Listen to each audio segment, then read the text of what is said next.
У эфире программа «Объективно», у якой мы фокусируем объектив нашей телекамеры на актуальной проблеме, что находится на контроле уладов, спробуем объективно у ёй разобраться. Сёння мы не будем засяроджвацца на одной теме, а выслухаем меркаванне старшыні Віцебскага абласнога выканаўчага камітэта Мікалая Шарснёва па розных пытаннях. Напярэдадні дня друку і дня работнікаў радыё, тэлебачання і сувязі кіраўнік вобласці сустрэўся з прадстаўнікамі сродкаў масавай інфармацыі Прыдзівінскага краю і адказаў на пытанні журналістаў.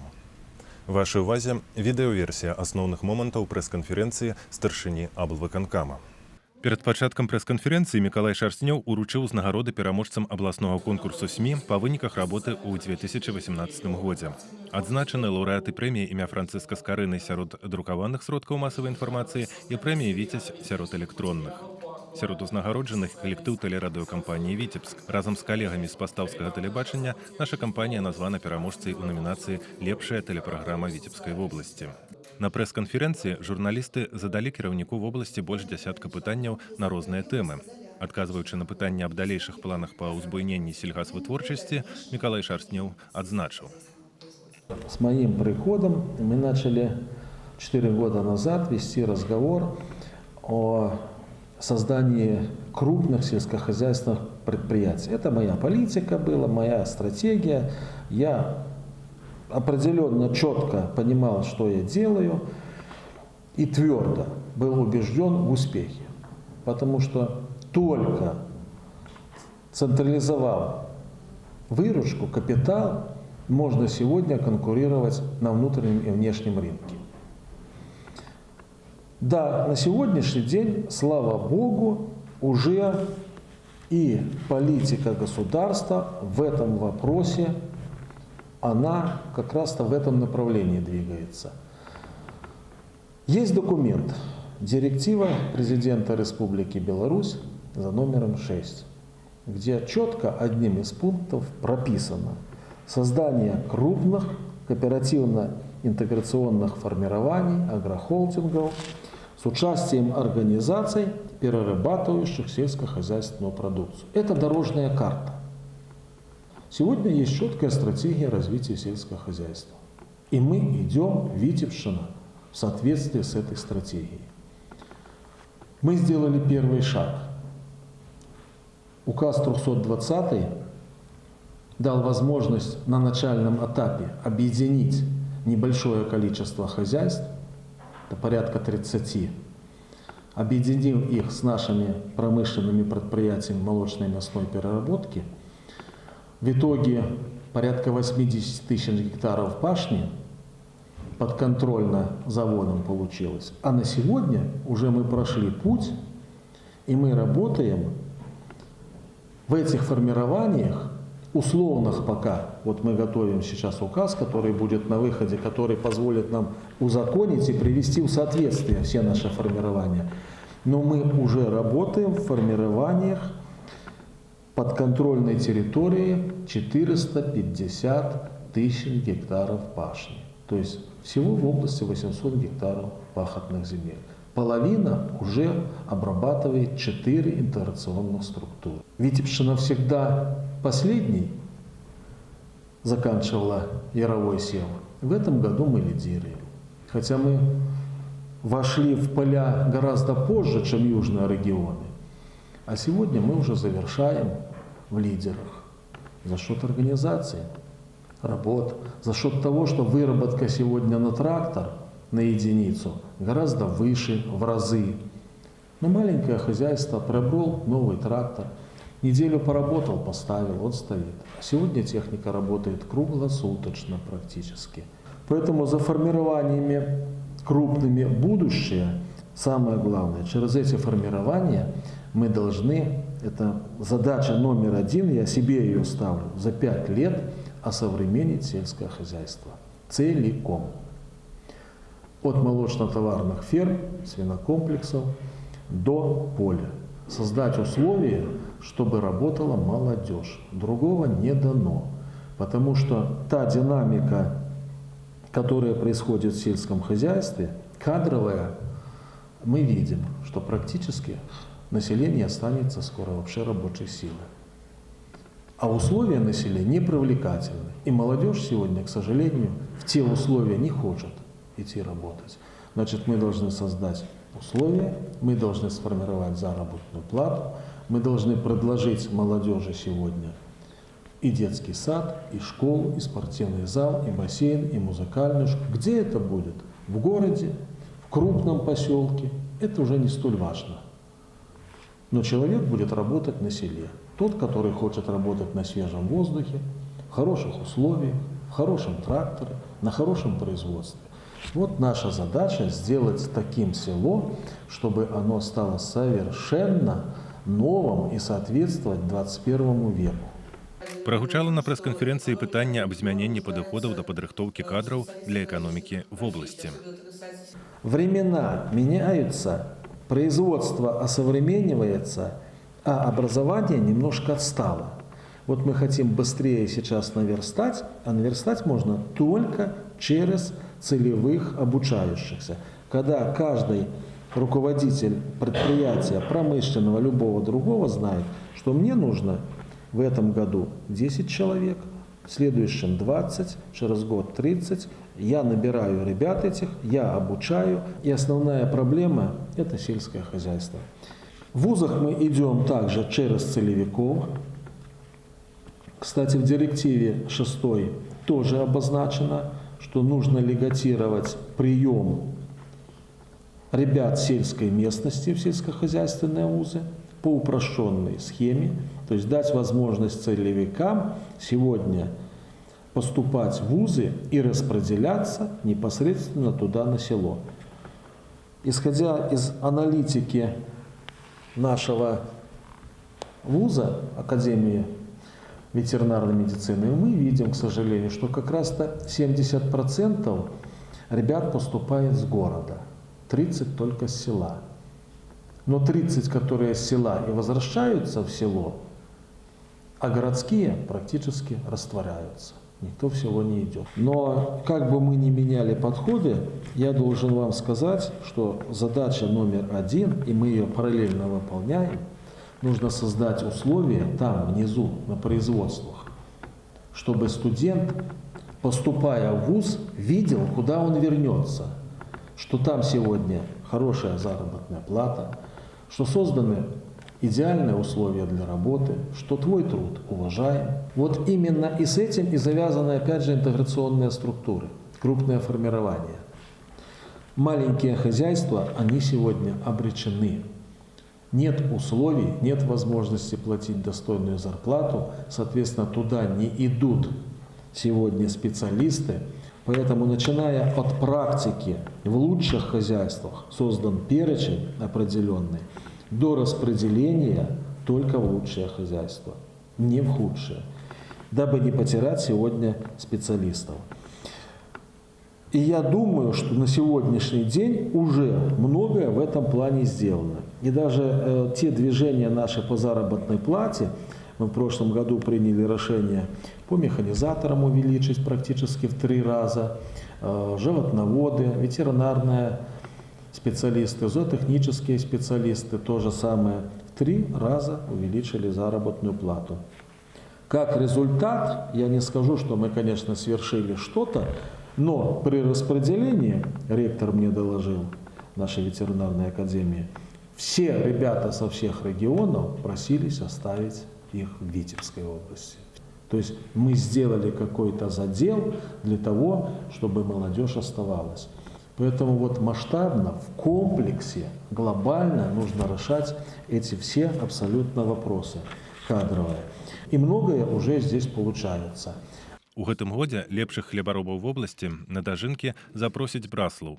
Па добрай традыцыі горад, які прымае свята працаўнікоў вёскі, значна пераўвасабляецца. Журналісты пацікавіліся ў кіраўніка вобласці, якія пераўтварэнні чакаюць азёрную жамчужыну Витебшчыны. Дожинки, фестиваль сельскохозяйственный в городе, по большому счету, в котором и в районе практически уже отсутствует сельское хозяйство. Поэтому я связываю воедино осовременивание города Браслава, придание ему статуса современного туристического города и возрождением сельского хозяйства в Браславском районе. Вот для меня этот вопрос именно так. Каким должен стать город? Сделать город комфортным для жителей, благоустроить улицы, тротуары, отремонтировать жилье, создать условия социальные, это наши детсадики, школы, спортивные сооружения, спортплощадки, в перспективе построить ФОК с бассейном, создать условия, приближенные к лучшим условиям, которые есть в нашей стране в плане отдыха летнего. То есть в Браславе, к сожалению, ничего нет. Вот людей уезжает очень много, 300 агроусадьб, где-то люди сами по себе, туристы размещаются, а предложить организованный отдых на сегодняшний день мы, к сожалению, не можем, потому что его нет. Нет сегодня услуг серьезных, поэтому стал вопрос, нужно городской пляж привести в порядок, на пляже создать условия для развлечения взрослых и отдыха, ребятишек, конечно, услуги, и покататься на водных лыжах, и катамаран, и лодка, и банан. Все то, что мы имеем, когда выезжаем куда-то в южные страны на отдыхе. Это должно быть здесь, потому что все-таки вода, озера, жемчужина Браславщины. Уже так сложилось, несколько лет подряд очень серьезно набирает темпы Виа Браслав. В прошлом году порядка 30, наверное, тысяч было в общем итоге гостей. Это в 3 раза больше, нежели жителей в Браславе. Нужно создать для них условия. Поэтому заводим коммуникации, все, что необходимо для организации данного праздника. Украсим, опять же, место, где он проходит. Украсим побережье, определим стоянки для людей, где жить должны, где размещаться и так далее, и так далее. Это тоже в комплексе продаст привлекательность для города Браслава. Одним словом, рассказывать можно долго, максимально то, что можно сделать, оно будет сделано в Браславе.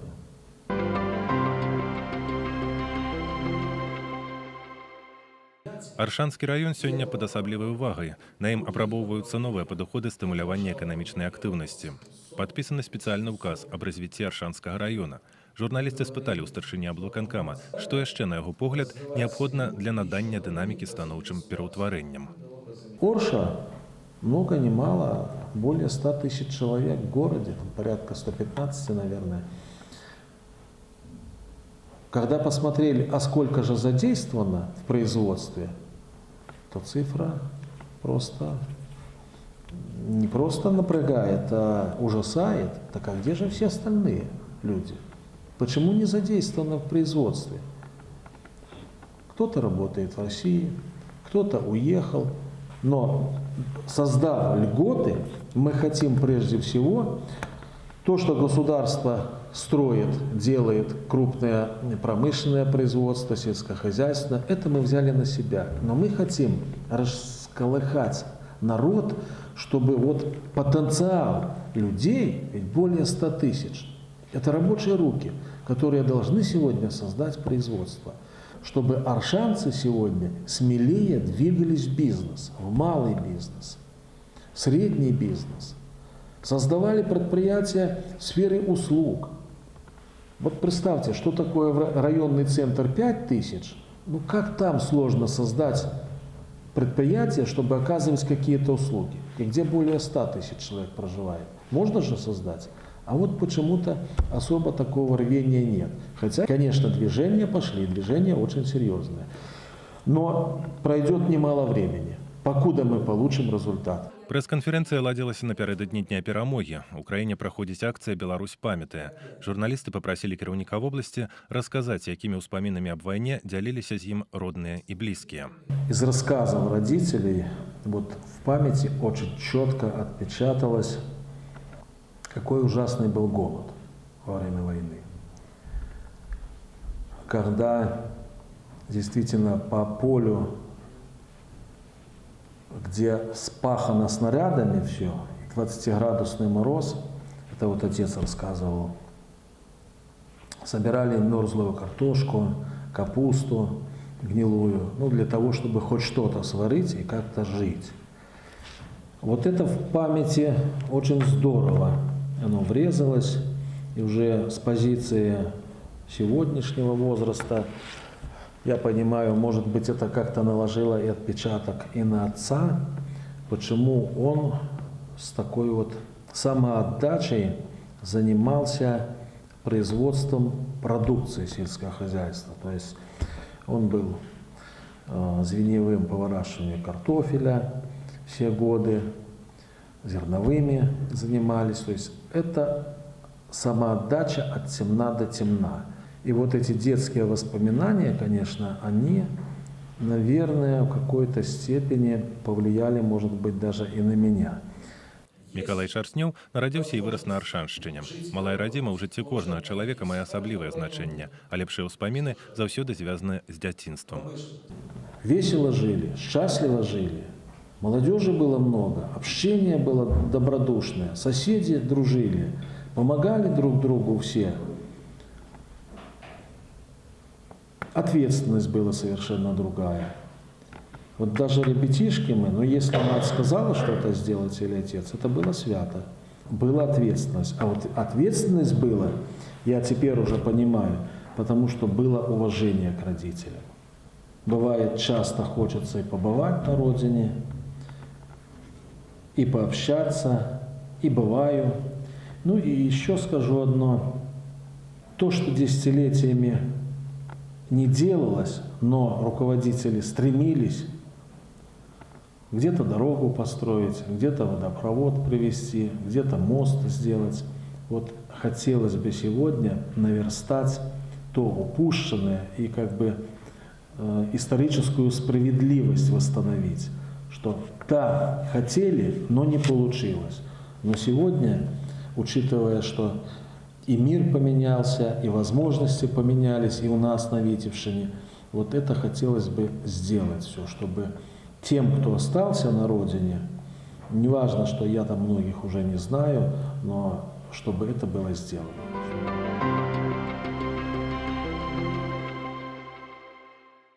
На сайце тэлерадыёкампаніі «Віцебск» vtv.by змешчанае пытанне на розныя тэмы. На гэты раз мы спыталі ў наведвальнікаў, адкуль яны атрымліваюць інфармацыю аб дзейнасці і рашэннях мясцовых уладаў. Вынікі галасавання на вашых экранах. Як бачым, найбольш папулярны адказ – інфармацыйныя інтэрнэт-парталы, сайты, СМІ. Гэта і не дзіўна, а пытанне праводзілася акурат у інтэрнэце.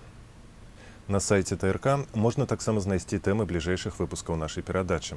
Прапановы па іх, пытанні адказным за іх вырашэнне службовым асобам можна даслаць на наш электронны адрас. Гэта была праграма «Аб'ектыўна». Бывайце здаровыя.